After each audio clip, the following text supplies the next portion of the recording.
Ya mbali na hiyo nadharia ya ecological system theory, tuna nadharia ambayo inaitwa strain theory ya mwanasaikolojia Robert.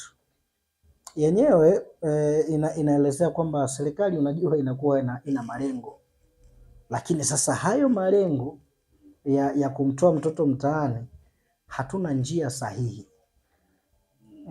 Kama hatuna njia sahihi, so inamfanya ule mtoto aende mtaani akatafute njia zake anazozijua yeye za kumtoa mtaani. Kwa hiyo ni theory namba 2, lakini tuna theory inaitwa attachment theory ya huyu mwana saikolojia anaitwa Bowlby, John Bowlby. Yeye attachment theory kama neno lake tu lilivyokuwa tu attachment, kwamba mtoto anahitaji upendo, mtoto anahitaji nafasi, mtoto anahitaji kupewa attention. Sasa kama hivyo vitu vyote hivyo mtoto havipati, matokeo yake ni nini? Si ndo anaenda kuvitafuta huko mtaani, kwa atatafuta vile vitu ambavyo anavijua yeye. Na theory sasa ya mwisho ni social learning theory ya Albert Bandura. Hiyo social learning theory ni kwamba mtoto anaiga chochote kile ambacho unakifanya.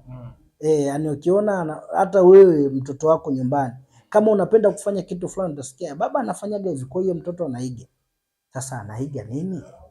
Je, anaiga yale yaliyokuwa mema? Anaiga yale yaliyokuwa mabaya?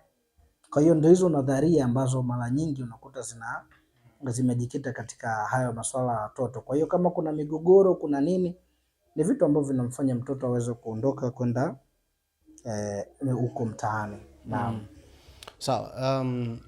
Tutazame kwanza hapo, tuangalie zipo sababu za tuguse kwenye jamii hasa familia kwa familia hizi. Hebu tuangalie labda nini kifanyike, kwa sababu na familia zingine zinakuwa na watoto zaidi ya uwezo wao, na hii inaweza ikachangia pia na elimu kiipo kiasi gani? Ni kweli, yani tuna kitu ambacho kinaitwa family planning, yani kuelimisha tu hawa, kwa sababu watu wanafuata maandiko matakatifu. Itabaki tu kuelimisha. Ndio maana nasema watu wanafuata maandiko matakatifu, hasa wa Kristo ambao wameandika nendeni mkaijaze dunia. Basi mtu anaichukua ile tu regardless ana uwezo au hana uwezo, unakuta watu wameendelea tu kuzaliana kiasi kwamba sasa watoto wakiona maisha yamekuwa ni magumu wanaanza kutawanyika. Kwa mtoto, na wengi unakuta sehemu nyingi hawa watoto wanakuwa na wazazi, lakini wazazi sasa wanakuta hawana cha kufanya, amemruhusu mtoto mdogo anakaa mtaani, anajua yuko sehemu fulani amejipangia au anaishi sehemu fulani, lakini mzazi anaacha kwa sababu unakuta hana uwezo. Sasa elimu pia haiwezi kuacha kutolewa, na ndio maana tunawasihi sana wazazi, mama asiende peke yake kliniki, aambatane na mwenza wake. Ndio hizo elimu ambazo zinaenda kutolewa. Huyu ni mtoto wenu wangapi, koje nini, mama anapata lishe nzuri nini, umeona? Sasa ndio hiyo elimu inayotolewa kule. Sasa unakuta wababa wengi hawafiki, wakihisi kwamba ukule bana ni wa mama tu peke yao. Wanaposema uambatane na mwenza wako, wanakuwa na maana yao ili kuweza kuwaelimisha. Sasa wewe unakuta kipato chako ni kidogo, wewe unaendelea, unakuta unafyatua tu, unakuta kama mtoto wa 12 mimba umepata. Hatukatazi wewe kuzaa, lakini je, una uwezo, una kipato cha kuweza kuwahudumia? Hivi kwenye hivi sasa sijui kama mnaiona hii picha, kuna wimbi kubwa la masingomaza na unakuta na watoto 2, 3, 4, wengine mpaka 5, lakini baba pia tofauti, na wengine pengine baba haeleweki. Ili nao sio chanzo au sio tatizo kweli, au hamjalitazama kwa namna nyingine? Ni kweli wimbi ile ambalo nasema kuna wimbi sana la single mother, lakini mimi nitakueleza kwani kuna single mother pekee yake. Hivi single father hayupo?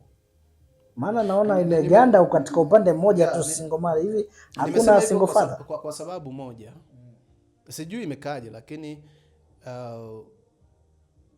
kesi nyingi nazozisikia na nazoziona, tunaziona katika jamii ni kwamba wanawake wengi wanataka kukaa na wale watoto. Umeona? Na wanapokuwa wanakaa na wale watoto, ni sababu inaonekana kwa ndani sana ni service.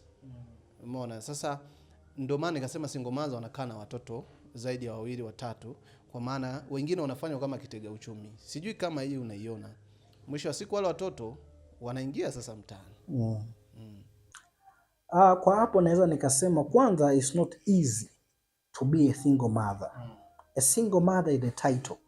Kuwa single mother kuna mzigo, kuna shida, kuna matatizo ambayo huyo mama ameyabeba huko nyuma mpaka akajitokeza yeye akasema labda mimi ni single mother, na katika tafiti zinaonyesha ni karibia 0.009 ndo imeonyesha kama na sababu kwamba mtu kuwa na single parent ndo inapelekea watoto wa mtaani mara nyingi wale ambao ni yatima, ndo moja kwa moja ni moja ya sababu ambayo inapelekea watoto mtaani. Lakini anapokuwa na mzazi mmoja, regardless amezaa na huyu baba, amezaa na huyu, amezaa, sisi tunachukua responsibility tu ya kuweza kuwaita na kuweza kumtrack yule baba ili adili katika majukumu yake, na moja kwa moja kumweka yule mtoto kusema kwamba anamtumia kama kitega uchumi. Hapana, sisi tuna STK zetu ambazo tunazifuata, sheria, taratibu na kanuni, kuhakikisha basi matunzo yametoka, na matunzo si fedha peke yake, kwa sababu hakuna sehemu ambayo imeainishwa kwamba baba atoe 200,000, atoe 300,000, atoe 500,000. Lakini sisi tunaangalia yale vitu vyote muhimu ambavyo yule mtoto anavyohitaji, yani basic need. Tukija kwenye food, shelter and clothes, tukija katika masuala ya afya kwamba mtoto anatakiwa apate bima, tukija katika masuala ya shule kwamba mtoto anatakiwa labda alipiwe ada. Kwa vile vitu, chakula, tunategemea mtoto wale chakula full asubuhi, mchana na usiku. Kwa hiyo tunajikita katika hapo, ndio maana inakuwa hiyo point ya kusema labda kwamba watoto wengi mitaani wanasababishwa na single mother. Tafiti ambayo imefanya na chuo kikuu cha Harvard ilionyesha ni 0.0019. Kwa Tanzania hapa sio tatizo. Kwa Tanzania hapa haijawahi kuwa tatizo kwamba kusema single mother ndo wanachangia watoto wa mitaani. Hapana, lakini mara nyingi ni wale watoto ambao wamekosa wazazi wote wawili, yani baba na mama. Kwa hiyo nakuta hana nafasi zaidi hasa kwenda mtaani kwenda kujitafutia yeye kwa ajili ya maisha yake yeye mwenyewe. Naam. Sawa. Labda pengine tutazame kwa nafasi ya maafisa ustawi kwenye hili. Mnafanya nini yani kuhakikisha kwamba mnasaidia hili tatizo? Afisa ustawi katika masuala ya mtoto, kwanza afisa ustawi ni mlinzi wa mtoto, ni msimamizi. Anafanya kazi nyingi, anafanya case management, anamsaidia mtoto, anafanya kitu ambacho kinaitwa reunification, yani kuwaunganisha mtoto na familia yake, anafanya reintegration. Lakini sasa changamoto inakuja kwamba nafasi ya ustawi wa jamii katika hili janga la watoto wanaofanya kazi na kuishi mitaani. Changamoto inakuja, unakuta sasa afisa ustawi anafanya kazi nyingi ila hana rasilimali. Hicho ni kitu cha kwanza. Ana kesi nyingi. Leo hii kesi imetokea hapa, unakuta afisa ustawi hana gari, hana pikipiki. Anatakiwa aende kwenye kesi hii, anatakiwa aende ndani ya wilaya tu hiyo moja. Kwa unakuta hana rasilimali. Ndio maana ni mwanzoni nilipokuwa nasema kwamba hili zigo sio la kumdondoshia afisa ustawi peke yake.